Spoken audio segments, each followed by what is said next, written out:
My name is Ismael Londt. I'm 30 years old. I'm from Rotterdam. I'm here in Copenhagen for Glory 29 for the tournament fighting against Anderson Braddock Silva. And I'm excited. The purpose is the winner of the tournament gets a title shot, the chance to fight Rico Vulva, the Glory champion. So, first things first, the first fight. Hope I win it. I have to win it. Then the final, I have to win that too. And then Rico. My nickname is Mr. Pain. I got that nickname because that was a theme in the old team where I trained. Everybody got a nickname. And I came from Rotterdam, trained all the way in Zaandam, came with the train. And in the beginning I was like shocked by the way they were sparring. So like guys of 70 kilos are like hitting me like really hard, and I just was in shock. And 2 weeks later, when I walked through them, they turned their head away because I started hurting people. So I got the name Mr. Pain. They know what my person does. I know that every trainer, all of them trainers are like, oh, he's lazy, he doesn't train, but all of the trainers are afraid. All the trainers know when they have to fight me, they have to train extra hard. They have to keep their guard high. They have to be smart, they have to be sharp, because I am a problem to them, and they know. All the trainers, when I come in, they're looking at me from head to toe, oh, is he sharp or something? And I know it's true, and they know it's true. So I don't think I have to say too much. I respect all the fighters. I'm good with most of the fighters. So only thing I can say is good luck. Yeah, Fagitov, explosive, smart, moves a lot, smart counters.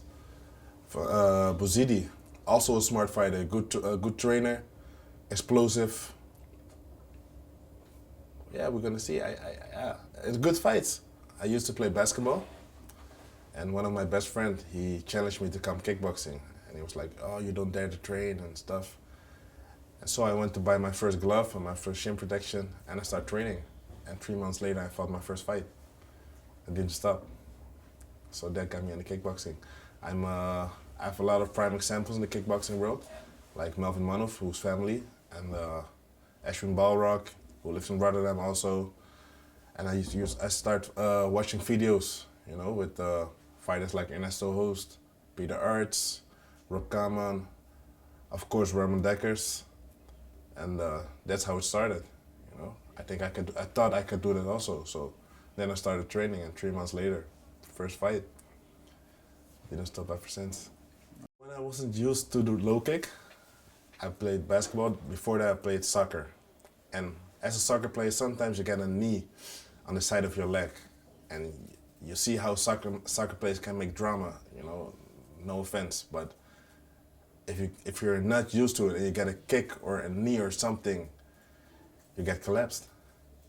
So it's really important to give low kicks, can take a few low kicks, because otherwise your stance is done. You can't move anymore, your leg is collapsed.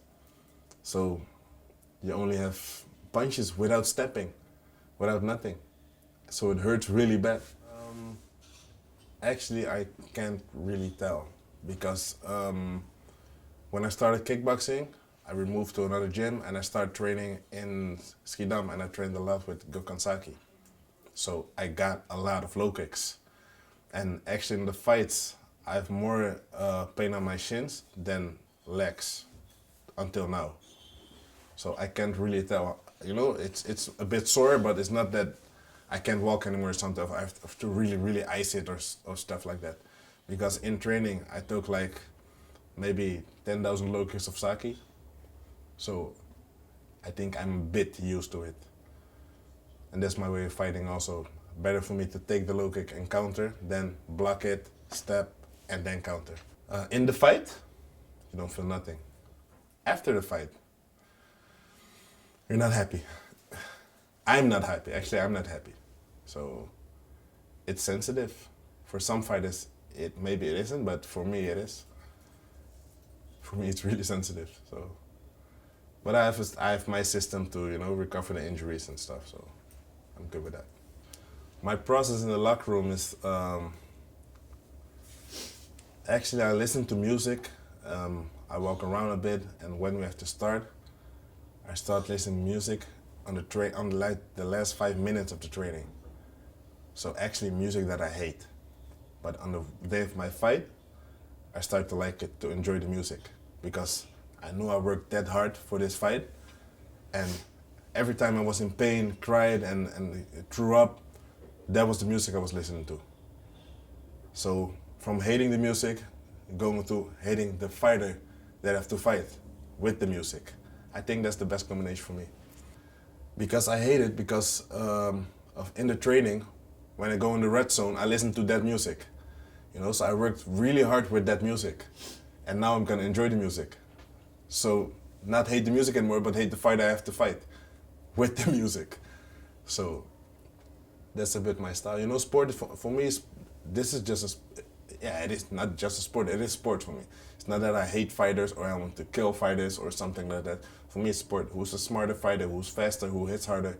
And after that, we can drink something and we can talk again. But on that moment, it's focus. It's not I hate you. I just want to focus on myself. You know, it's not the way for me. I wasn't, you know, I wasn't bullied or something that I went to kickboxing. I went to kickboxing because I liked it. So that's my way of thinking before the fight.